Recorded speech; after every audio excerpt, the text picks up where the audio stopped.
अष्टांग का महापर्व चल रहा है। आज हमने 16 अर्घों को यहाँ समर्पित किया। भगवान के जो गुण हैं सिद्धों की, उन सिद्धों की आराधना हम यहाँ सब कर रहे हैं। हमको इतना ही विचार करना है, इतना ही सोचना है कि सिद्धों की आराधना करते करते कब हम सिद्ध बने, और अगर हमने अपने आप को सिद्ध बनने का प्रयास नहीं किया तो हमारी यात्रा अधूरी ही रहेगी। वर्षा योग चातुर्मास सिद्ध शिला तक जाने का एक माध्यम बनता है।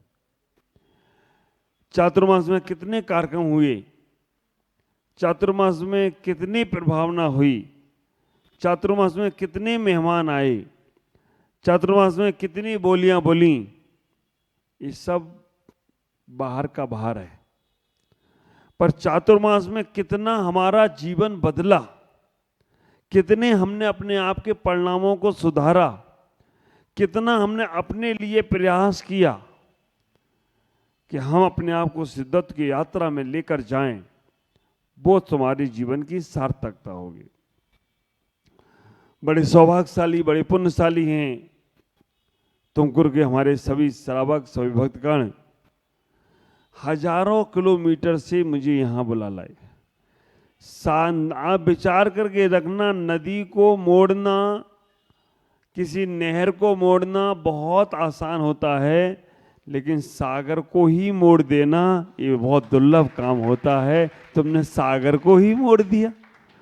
नदी को, सरोवर को या किसी नहर को मोड़कर अपने खेत में डाल देना ये कोई आश्चर्य की बात नहीं है। बस थोड़ा सा मेहनत, परिश्रम करना पड़ता है, लेकिन पूरे के पूरे सागर को ही मोड़ देना ये कार्य किया है तुमको समाज ने। जो कहाँ बंगाल से, कहाँ झारखंड से, कहाँ बिहार से, कहाँ उड़ीसा से, कहाँ आंध्रा से, कहाँ कहाँ की नहरों को, कहाँ कहाँ के रास्तों को बनाते हुए उन्होंने पूरे सागर को कर्नाटक की नहर में, कर्नाटक के सागर में जोड़ दिया।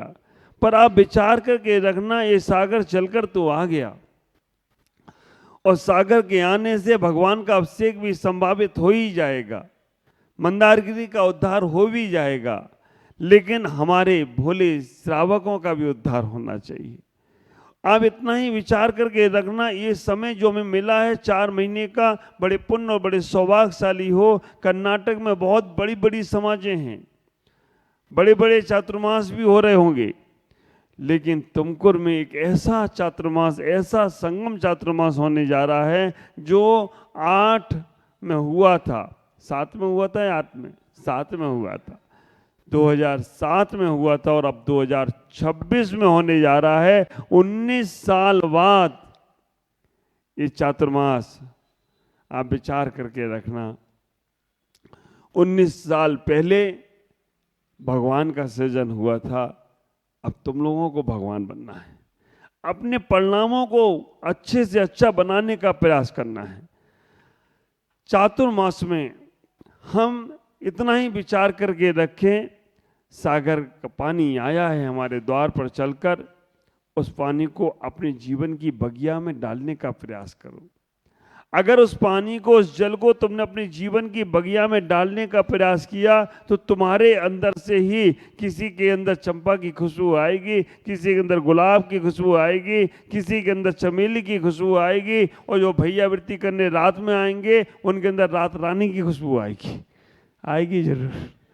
विचार करके रखना, कोई दिन में नहीं मिल सकता समय तो रात में आ जाओ भैया वृद्धि करने, तो रात में रात रानी की खुशबू आएगी, लेकिन आपके जीवन में वो पुण्य बढ़ेगा। आप विचार करके रखना, ये ऐसा बगिया, ऐसा जल आपके जीवन में धर्म का आ रहा है कि यहाँ से पुष्पों की खुशबू तो आएगी, हमेशा हर किसी का गेंदे की भी खुशबू आती है, लेकिन एक बात का ख्याल रखना, ये जल जो तुम्हारे जीवन की बगिया में आ रहा है, चंपा, चमेली, गुलाब, कमल, पुष्प, इन सब की खुशबू लेना, रात रानी की खुशबू बनना, लेकिन कैक्टस के वृक्ष नहीं बन जाना, क्योंकि पानी आ रहा है तो पानी कैक्टस के वृक्षों को भी देता है। कैक्टस समझते हो, कांटे वाला वृक्ष, कांटे वाले वृक्ष को भी वो पानी दे रहा है, पर कांटे वाले वृक्ष को पानी दे रहा है क्योंकि उसकी भी जरूरत है। जिनको औषधि की जरूरत पड़ती है उनको वो कौन सा वो वृक्ष आता है जिसको लगाते हैं, गोरा होने के लिए भी लगाते हैं, एलोवेरा। एलोवेरा लोग लगाते रहते गोरा होने के लिए, और वो बाजार से खरीद के लाते हैं।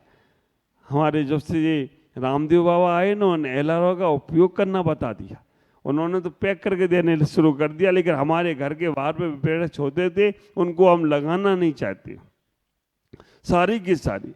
लेकिन कांटे वाले वृक्ष नहीं बनना।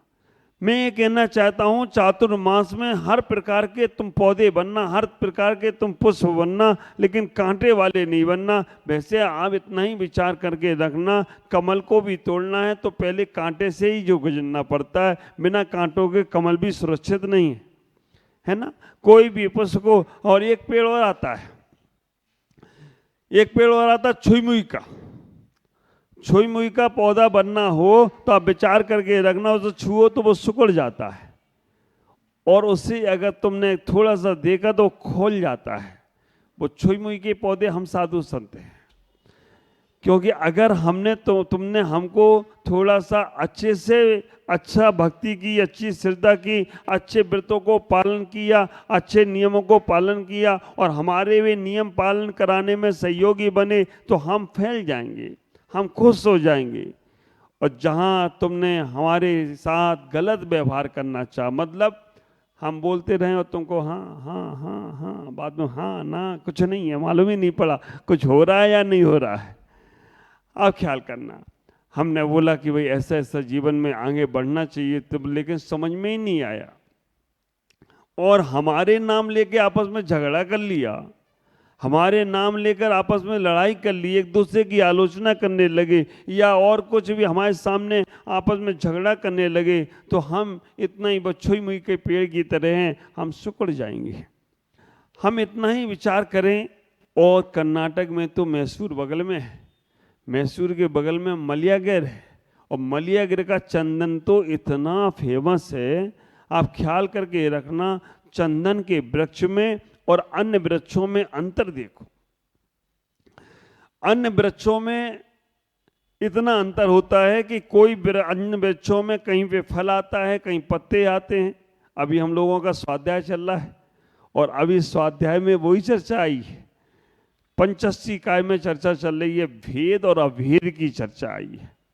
और आज ही उन्होंने उसमें आचार्य कुंद कुंद स्वामी ने 4 चीजें बताई, 4 चीजें बताई, वस्तु, व्यपदेश, संस्थान, संख्या और विषय।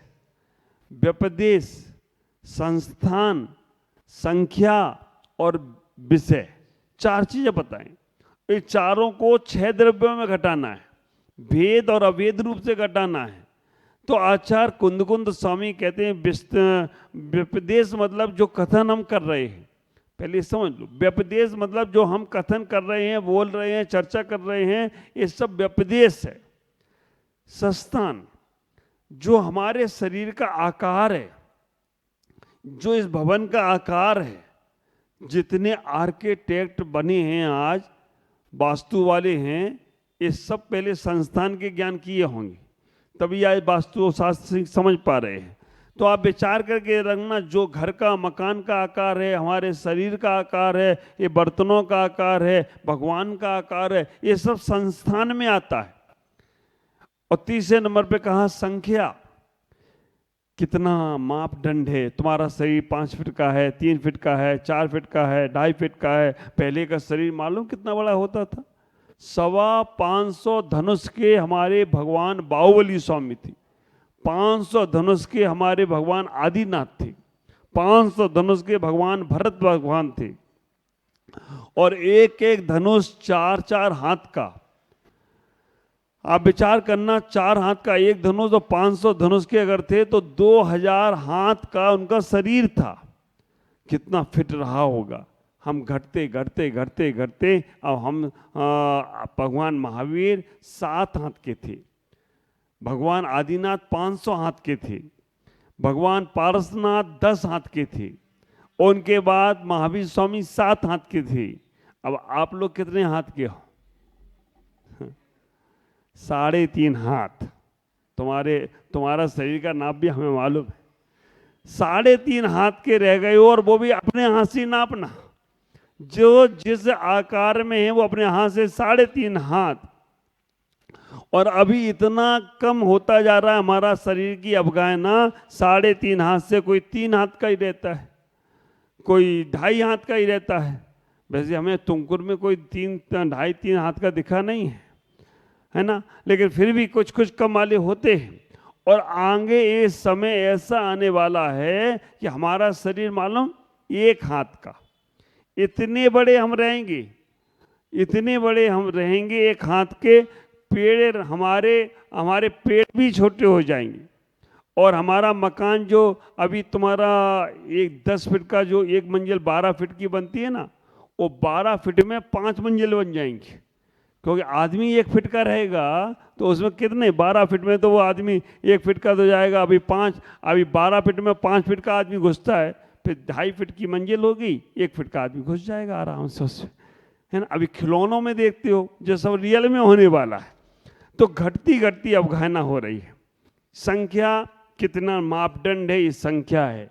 और विषय वस्तु, ये संख्या और संस्थान कहाँ पर रहते हैं, तो ये सब व्याख्यान उसमें आपने सुना।